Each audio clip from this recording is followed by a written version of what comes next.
In Acts 14, Paul and his companion arrive in Derbe, a relatively remote outpost, and a man who has been lame from birth, who has never walked, begins walking on his own as a result of his interaction with Paul. And the social consequences of this new development are immediate and dramatic. Now, you and I might not be too surprised because such dramatic occurrences were to be expected as part of the gospel that was on offer. This was, after all, an extremely potent product that Paul and Barnabas were introducing to these hitherto untouched regions.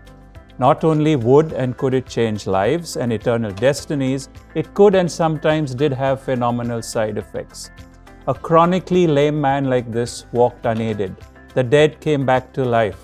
And as recorded earlier, stomach diseases were also cured. However, in this instance, not only was there a well-known cripple walking around unaided, but the entire city is amazed at this happening. And the focus quickly moves from the message to the messengers themselves. After all, the crowd reasoned, was it really the message that was so powerful? Or was it not more likely that the messengers had some secret power? The question often facing those of us in leadership is the same.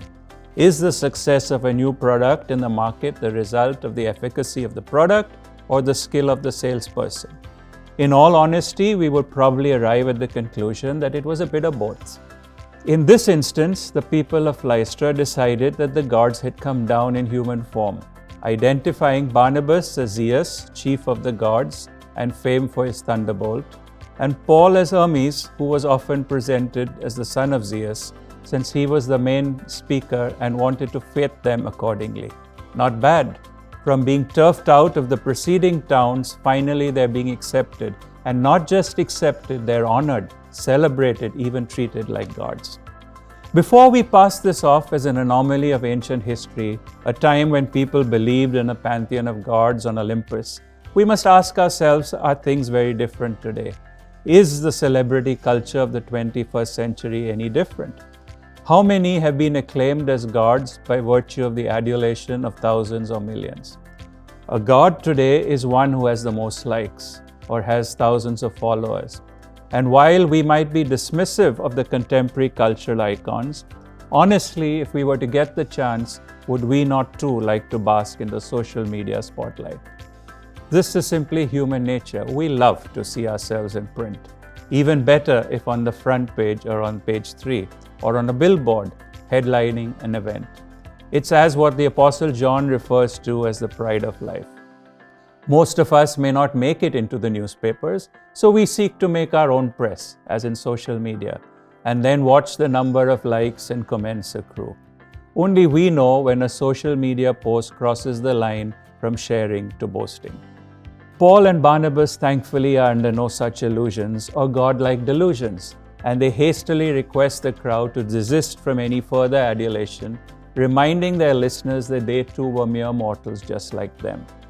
Thomas Merton said, "Pride makes us artificial and humility makes us real." St. Vincent de Paul wrote, "Humility is nothing but the truth, and pride is nothing but lying." This simple truth prevented Paul and Barnabas from the possibility of succumbing to the temptation of being God. Does it do the same for you and me? When our efforts to enter new markets or capture market share have been inordinately successful, do we take all the credit? Are we the God who made it happen? How much of the credit should we in reality assign to the product itself or to the team, the resources made available to us, the brand value of the organization that we represent, to the God who gave us success? I remember a dear friend commenting on his success as a car salesman. He said, "You don't need to be a great salesman to sell Honda. The car sells itself." He had a realistic sense of his own place in the entire equation. But what if Paul and Barnabas had accepted the accolades? What would have been the consequences? In this case, their refusal to be seen as God finally ends with them being almost left for dead by the fickle crowd. Gods turned to scum in a short span of time. Nothing much has changed since then. Craig Groeschel says headlines are clickbait, not just for the readers. Perhaps one of the greatest dangers to any leader is in believing their own press. How long could Paul and Barnabas have continued as Zeus and Hermes had they wished to? It's hard to say. A lot would depend on the gullibility of their audience. However, it was inevitable that at some time someone would have come from one of the cities they'd previously visited, as did quite quickly happen, and say, "Oh, that's not Zeus, that's Barnabas. They were just in our town a few days back." And the implosion would have followed quickly enough. Yet we so often think that we can spin the facts, embellish the resume, take credit where it's not due, and get away with it forever. Even those of us who claim to be followers of Christ are not immune. If the temptation could come to Paul and Barnabas, it can come to us too. Wall Street or Dalal Street don't have a monopoly on fallen heroes. Those the world thought were gods, but were actually just men with feet of clay. Pride brought down Lucifer, it can bring us down too. But headlines are not only for the person making the headlines. They are headlines for the simple reason that many read them: clickbait. This is not to suggest that we should not recognize achievement or acknowledge great talent, but do we honestly seek to separate truth from hype? Thomas Aquinas said, "The definition of truth is the conformity between the intellect and reality." Do the dramatic outcomes, like the healing of this lame man, lead us to make assumptions about the person presenting them, make them into gods, blind us to their human failings, ignore some aspect of their character that doesn't sit with the published narrative? The crowd at Lystra was superstitious and gullible, yet their actions were in consonance with their worldview. Sadly, their intellect did not align with reality, hence it was not true. The gods had not come to earth.